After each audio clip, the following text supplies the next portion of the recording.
भारत के राष्ट्रपति पद का चुनाव हुआ है और द्रौपदी मुर्मू भारत की पहली महिला राष्ट्रपति बनी है। अरे नहीं, भारत की पहली महिला राष्ट्रपति प्रतिभा देवी पाटिल हैं। द्रौपदी मुर्मू तो भारत की आदिवासी महिला राष्ट्रपति। क्या आदिवासी महिला राष्ट्रपति? हाँ हैं। अगर एक छोटे से गांव की आदिवासी महिला राष्ट्रपति बन सकती है तो कोई भी नागरिक आसानी से कम राष्ट्रपति पद का उम्मीदवार तो हो ही सकता है ना। नहीं, उसके लिए आसान प्रक्रिया नहीं होती। भारत के राष्ट्रपति का राष्ट्रपति बनने के लिए उसके लिए उम्मीदवार हाँ ठीक है। तथा उसकी योग्यता होनी चाहिए। कैसी योग्यताएं?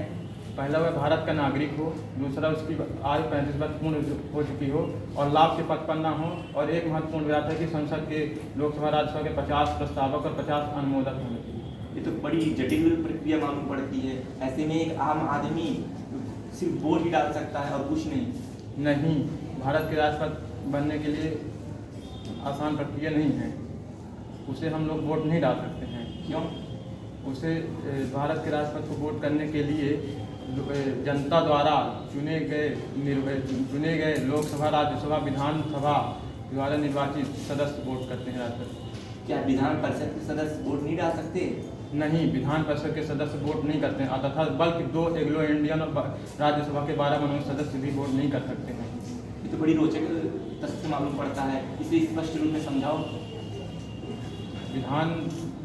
विधान परिषद के सदस्य वोट नहीं कर सकते क्योंकि वो केवल भारत में 6 राज्यों में हैं, अलग अलग राज्यों में नहीं है। तथा वो जो अंग्रेज आए थे, फ्रांसीसी, डच, पुर्तगाल, ये भारत की महिला से शादी कर लेते थे और फिर इन्हें छोड़ के जब आज़ाद होते तो चले जाते थे, इसलिए नहीं करते। और राष्ट्रपति चुनाव होता कैसे है? राष्ट्रपति का चुनाव अप्रत्यक्ष रूप से होता है। ये अप्रत्यक्ष रूप क्या है, समझाओ। भारत का राष्ट्रपति बनने के लिए अप्रत्यक्ष रूप जनता नहीं चुनती है, बल्कि जनता द्वारा चुने गए लोकसभा, राज्यसभा, विधानसभा के सदस्य राष्ट्रपति को वोट करते हैं। इतनी मशक्कत क्यों, जबकि राष्ट्रपति के पास पूरी ताकत नहीं होती, प्रधानमंत्री के पास पूरी ताकत होती है। हाँ, राष्ट्रपति अनौपचारिक रूप से राष्ट्रपति होता है, लेकिन उसके पास विधायी शक्तियाँ, न्यायपालिका शक्तियाँ, कार्यपालिका शक्तियाँ, राजनीतिक शक्तियाँ, आपातकालीन शक्तियाँ होती हैं। क्या राष्ट्रपति इतना ताकतवर होता है कि उसे उसके पद से हटाया नहीं जा सकता?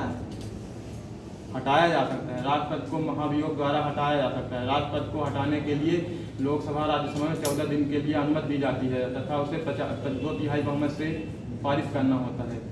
ये प्रक्रिया सिर्फ